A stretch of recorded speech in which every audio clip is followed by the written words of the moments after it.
Hi there, welcome back to the Jeff Walker Books channel. Today I'm going to be discussing the latest book of my creation, Deep Contact, the Adventures of Deep Contact, the Massive Planet. Today I'm going to go into the story of it and give you a bit more detail about what's going on in the book. The book is coming out in April 30th, around there. And I just wanted to go into more detail. And the story itself is set in a timeline in the far future. And the ship itself is a unique ship because it's the first of its kind of a deep explorer vessel. Now, the nature of their mission has been not revealed to the crew, only that it's an exploration mission. The captain has some issues. He's not a perfect captain, and it's not a really perfect crew. It will, later on in the books, you'll find out why that is. And I just wanted to get this story off the ground because I just wanted to see if the book will do well.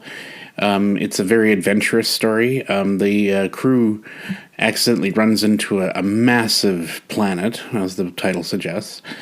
But it's a planet that just suddenly appears out of nowhere, and they're crashing straight into it. Since it's so immensely huge, it takes a good long while for the ship to go through the planet. So it's their sort of descent into this planet, and it's just taking a long time. And they don't understand the reasoning. They don't understand why it's like this. And it's just going to be an adventure within an adventure kind of like thing, because there's an adventure going on inside the ship, and there's an adventure going on outside the ship. The book came along a long time ago when I had the idea in my head. Same time I started thinking about creating my first books. I was trying to create original stories as I was writing fan fiction a lot. Because I didn't want to write fan fiction anymore. I mean, I got pretty good at writing Batman Beyond and Star Wars and stuff, but I was not happy that I had to rely on other people's work. My Batman Beyond stories used to get a lot of fanfare, so I liked that, and I thought, originally I was going to do comic books for life, but that didn't pan out. So I worked on my story structuring, and I found that I needed more, because comic books are well and good, but if you don't have a good story, it just doesn't hold up. And I noticed that when I was trying to create my own comics, I got a little too ambitious and was trying to create this 50-story arc. Will I ever do that story? I'm not sure now. I want to try, but I'm not sure how to go about it. Visually, it was going to be more interesting than the story itself, so I may not do it. I mean, I thought for sure I'd have that comic book out, but I didn't. Because I was doing it all. Writing, art, everything. I mean, I was, at that time, a graphic artist. I thought I was doing really well, but then I wasn't. I came out of a time from college when jobs were becoming scarce. And if you didn't have the credentials and you didn't have enough skill, you weren't considered. And unfortunately, my skills ran out because as the years progressed, the computers and design work got more intricate, and I couldn't keep up. And I tried to do a refresher course, and I could have been in web design. An instructor asked me to, but when you're young, you don't listen to that. but I kind of regret it now. I should have listened to him. But for the most part, I stopped drawing a long time ago. I got disenchanted by my attempts and trying to. I just got depressed a lot because I just wasn't going anywhere I thought I was. So I thought, you know what, I'll focus on my writing. I just wrote fan fiction for the longest time, building up enough confidence to feel that I could start writing my own books, in which I did. And this story was one of 3 stories I had worked on originally, and then I just put it to the side as I wrote other stuff.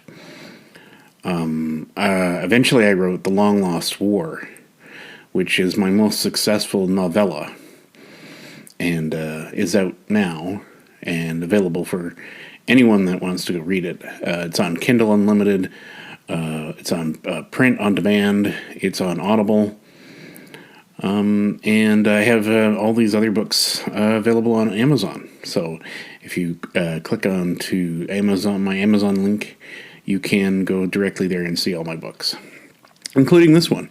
It's up for a 99 cents for a pre-order, and you can pre-order this book. Well, like I said, it comes out on April 30th. I still have to gather some ARC reviews and some feedbacks so I can see how the novel is working. But for the most part, it's what I wanted it to be eventually. Is it a long story? Not necessarily. I think it's another novella for now. The other book might be, as that I'm working on. I'm working on a sequel book that might take a little longer because I might go into more about their characters, more about the ship, and more about their mission with another crisis on their hands. Because this was what the book's going to be. It's their adventures throughout space. I mean, they're all alone out there. They don't have a whole lot of resources. The crew is just nervous and unprepared for what deep space travel is actually like. And it's going to tie into certain elements of my other books. I won't go into great detail about that because I'll just let the readers figure that out for themselves. But yeah, the characters are the captain is Captain Riley. He's an older captain with some issues. Like I said, his wife died just before he came on the mission. He's had some drinking issues that he's had to try to avoid, and he's kind of isolated himself from the crew, which really doesn't help because as a captain you're supposed to maintain your presence with the crew, which he slowly starts to do as his first officer, Commander Yang, who is a Mars citizen and a Chinese dissident, that he pretty much warms up to the captain because he's trying his best to help the captain get reacquainted with the crew. It took a long time for them to leave the solar system, which I'll probably go into the next book, why that took so long. But Yang is doing his best to is pretty much the glue between him and the crew. And then there's the doctor. I forgot his name already. Najamu, I think it was, or I'll have to go back. Sorry about that. I'm still getting used to the name I've made for him. But he is from Nigeria, and he is a very skilled xenobiologist. He's very skilled, yes, as a doctor. And he's not complicated. He's just doing the best he can with the resources he can, but he finds it all fascinating, and he helps in whenever he can. Should I be writing about a Nigerian character? Well, why not? I'm a writer. My idea is to study and observe people, and I try to create characters that are believable, that are from different areas of the earth, because we shouldn't be limiting ourselves to, well, white writers should only write white people. Well, no, you should be able to understand and get in the heads of everybody, this regardless of ethnicity or beliefs or sexual preferences, which leads me to the pilot. She is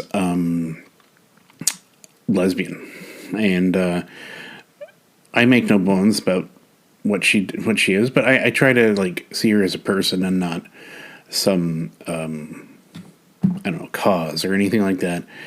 But she pretty much holds her own. She can be a bit combative as well, especially with the captain. She's very untrusting of the captain. And I'm sorry, I'm unprepared for. I don't have the names down here, and yeah, I'm sorry about that. Let me just see if I can. I'm trying to do this on the fly, as it were, because that's how I roll. Let's see. Get into this, and nope. I want to go. You know, it's oh man, everything looks the same. All right, there we go. Come on. Yeah, I'm just trying to click it up here. And everything's taking its time. There we go. Sarah Burgham. That's her name. Her name is Sarah Burgham. And, oh, do I even get it right?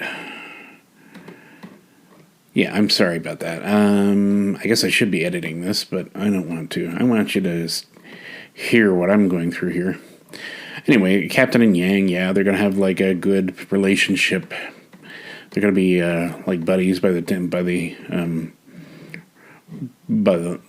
next book. So yeah, it's Sarah Brigham. She's the pilot, and yeah, she'll have some issues as well, but not so much for being lesbian or anything like that. That's nothing in this century. Like, who cares? Like, it's your sexual preference. That's just how it is. And then, oh man, you know, I can't find the file for everything. It's hard to remember all this because I've got so many stories going on at the same time in my head that, yeah. Okay, and then there's the genius, the child genius, who's part of this Omega group, which was formed after years of genetic engineering. They're a group of child geniuses that helped shape the new rise of humanity. She's 14 years old, and she's from India, and her name is Amanda Birkins. But she doesn't act like a typical 14-year-old, as most of the children in this Omega group don't act like regular children. They act more like adults because they're so well developed. They're just they have more of everything. They're faster. They think faster. They have more intelligence, which will be a problem later on in the stories. They are trying to get the humanity out in space more, and for a different reason that nobody seems to know yet. And then Amanda Birkins, she developed the engine for the spaceship. It's called the quantum magnetic drive, which is a very big, round, sphere-like object that's magnets within magnets within magnets within, and at the center of it is like this singularity core that all the magnets kind of repel energy and send it shooting back into the core. I didn't want to get too technical about its construction, mainly because I'm not a scientist. I mean, science fiction is one part science and one part fantasy. So you have to. I mean, it's not hard science fiction. This is like a space opera. But I mean, I came up with something that might be believable. As to the real science of it, I'm sure scientists will pick apart this issue, and I'm like going, well, it's a book, just enjoy it. But the engine I try to make as believable as I could, and I can't really describe it myself. I just came up with the idea somehow in my head about what this engine should be and how it should power. But I mean, even Amanda is still trying to figure it out as she goes. She invented this thing, but she's unsure of its potential, and which they discover in this book of The Massive Planet. So eventually she will learn how to manipulate this engine enough to get them far ahead. I mean, it's an engine that could send them into light speed or beyond. We'll see. Here's the doctor. Dr. Baraka Naijimiu. I don't know if I'm saying that right, but anyway, I can't even tell my own writing, but I came up with a name for him. Now, I hope people don't take this as an insult, but because it's not meant to be, I'm trying to create a character that he has depth and that he has viability, and I'm not going to belittle him or make him call out his color for anything. I mean, the man is a man, like he's just trying to help out as a doctor. He's 55 years old. He's been around. He knows what everybody's trying to do, and he has he'll try to help out the captain when he wants him, and so there's that. And yeah, so Sarah Brigham, and then I had who else did I have?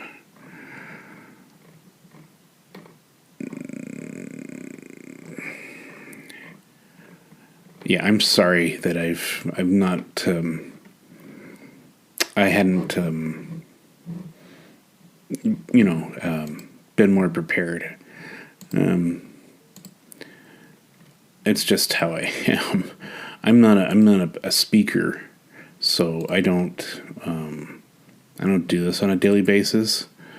So I know people say, well, you should have everything ready and try not to be, but I can't do that. I can't think like that. I'm a writer first, right? So,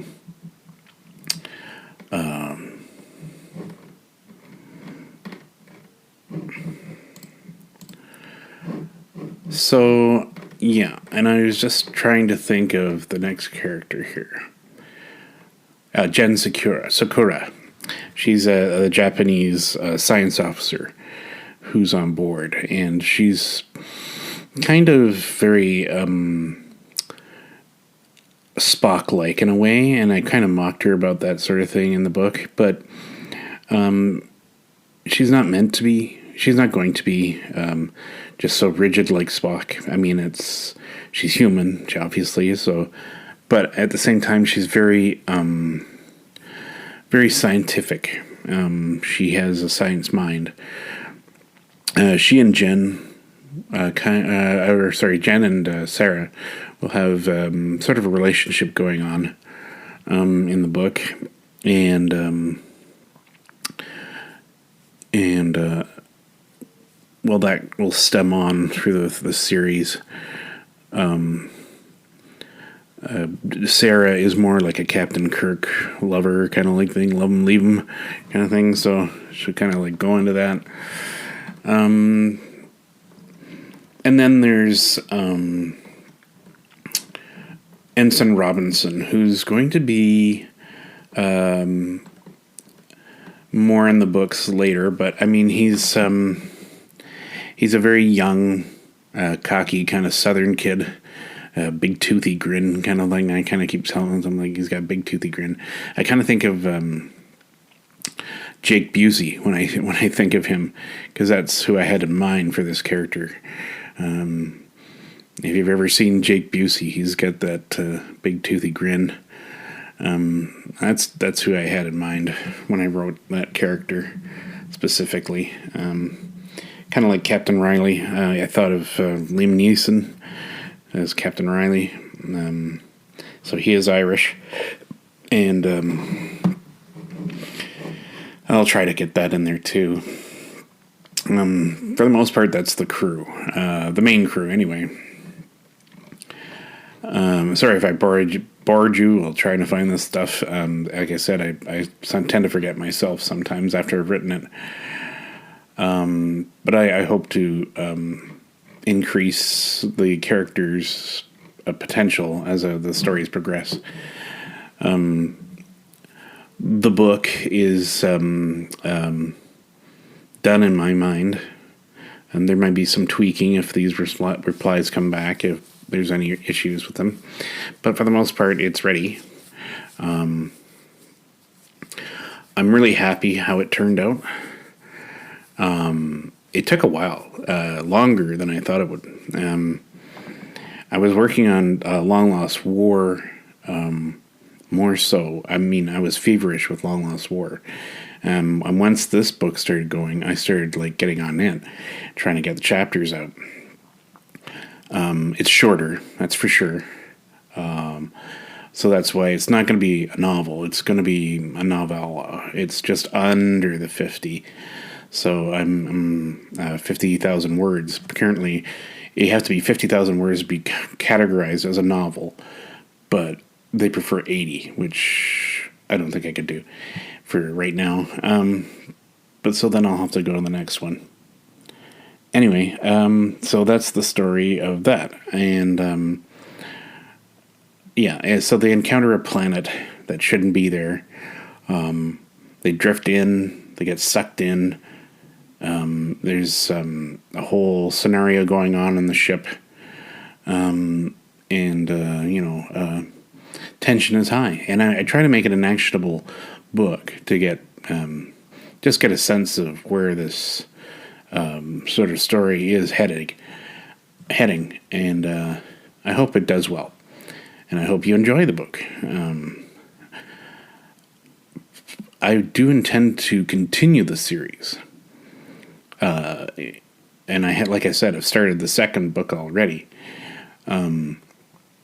I think it's an interesting crew. What I wanted to create was like a kind of like a Star Trek, but more of like just starting out Trek kind of like thing.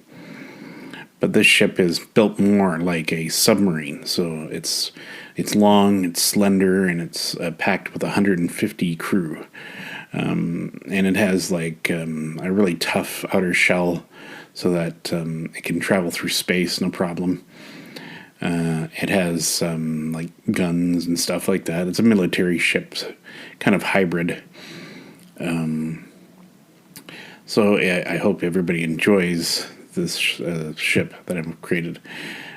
Deep Contact. It will be a new start, that's for sure. And that's all I can think about it right now. If you'd like to know more, you can go to, hopefully my website can get updated. I'm so busy with other things in life that I can't always get back to certain projects that I'd like to do. I'm still trying to write several other novels in the process, and I'm constantly writing something, so just maintain a lookout for new things. I'm on Wattpad, Inkit. My stuff is on Amazon.com. Or you can go to my website, www.jeffwalkerbooks.weebly.com, and look for anything new there in my blog. It'll have some more information about it. And that's all I can talk about right now. Trying to keep it real. I don't like to edit because I'm not too great at it. So this is the real person doing as much as he can.